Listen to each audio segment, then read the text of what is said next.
Ever thought of being friends with your child? Sounds cool, right?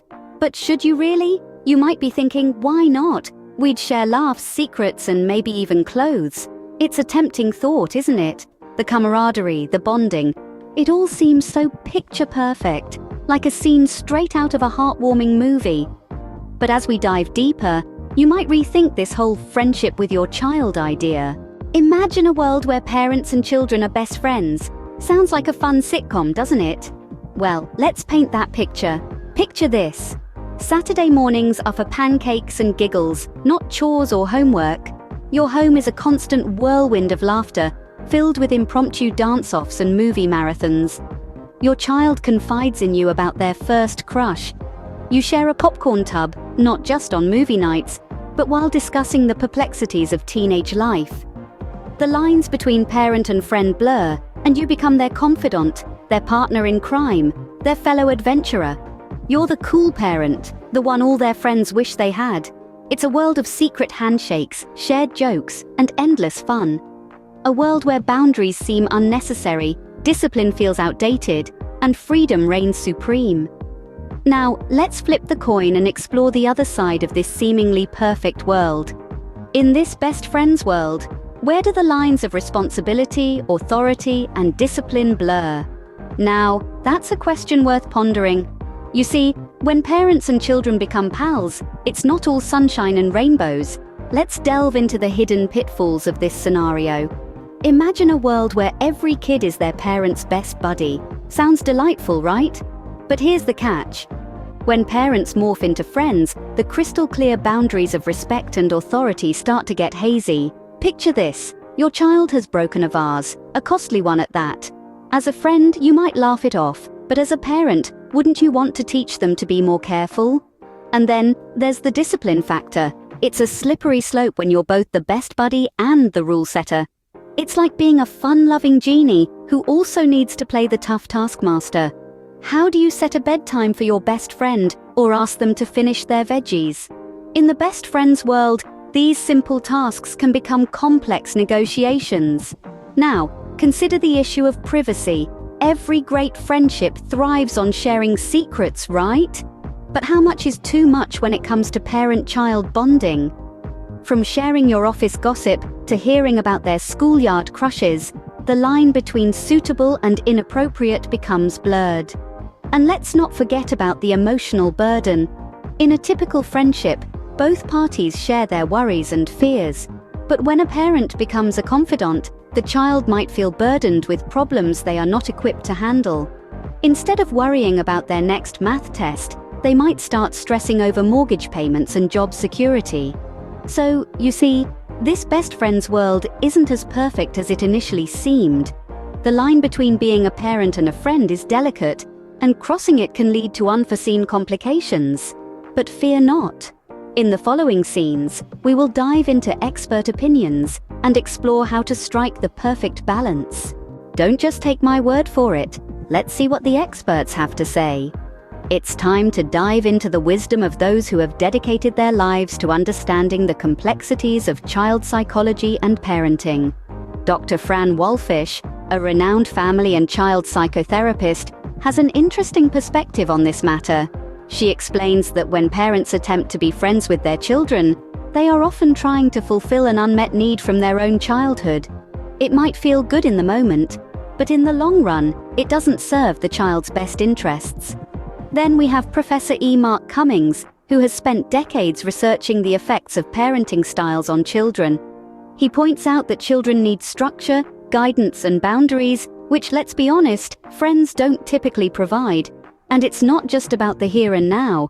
Dr. Laura Markham, the author of Peaceful Parent, Happy Kids, emphasizes that this friend-like relationship can actually hinder a child's ability to form healthy relationships in the future. They might struggle to understand the difference between authority and companionship, which could lead to challenges in their personal and professional lives. In a similar vein, Dr. Gail Saltz, a psychiatrist and author, warns that blurring the lines between friendship and parenthood can lead to confusion and anxiety for children. They need to know that their parents are in charge, not their buddies.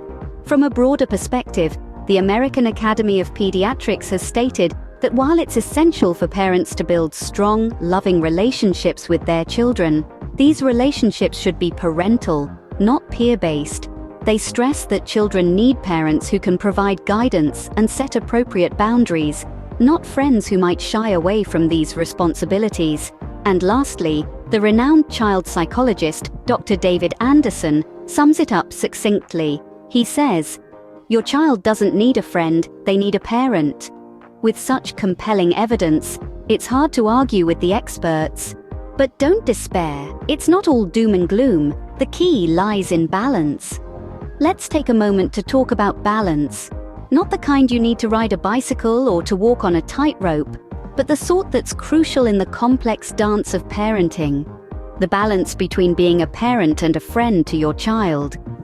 Now, you might be thinking, balance, huh? Sounds like a circus act. Well, in a way it is.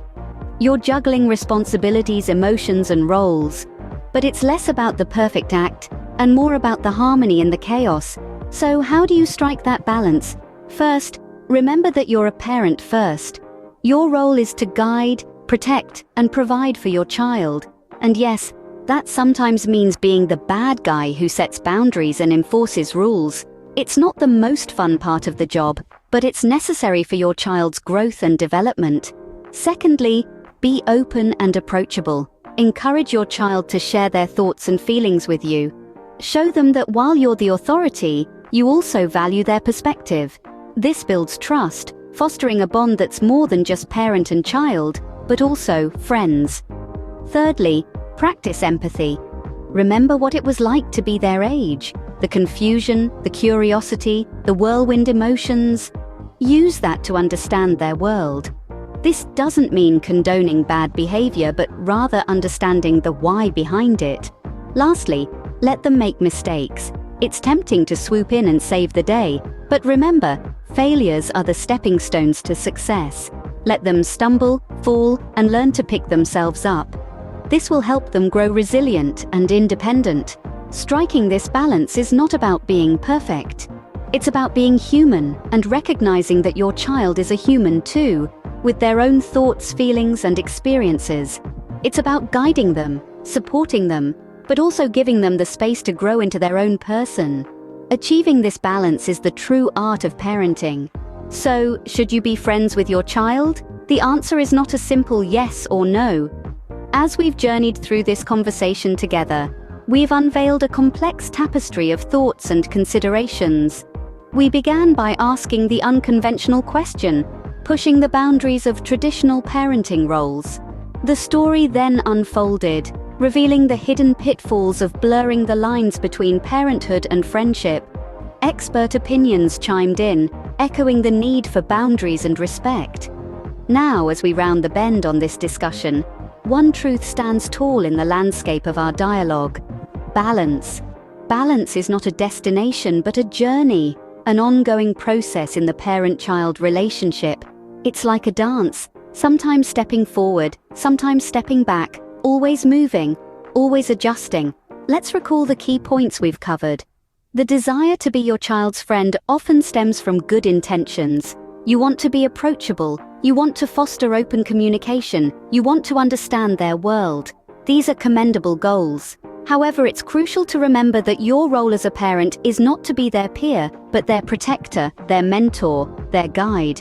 When we fall into the trap of being our child's friend, we risk undermining our authority, confusing boundaries, and fostering dependence. It's like trying to play both sides in a chess game. It's confusing, it's tricky, and it doesn't really work. But that doesn't mean we should swing to the other extreme, putting up walls and creating distance. That's not the answer either. The key is to strike a balance, to navigate that delicate line between being understanding and being in charge. As parents, we need to provide guidance, set boundaries, and instill values, while also fostering an environment of trust, respect, and open communication. So let's strive to keep this balance in mind.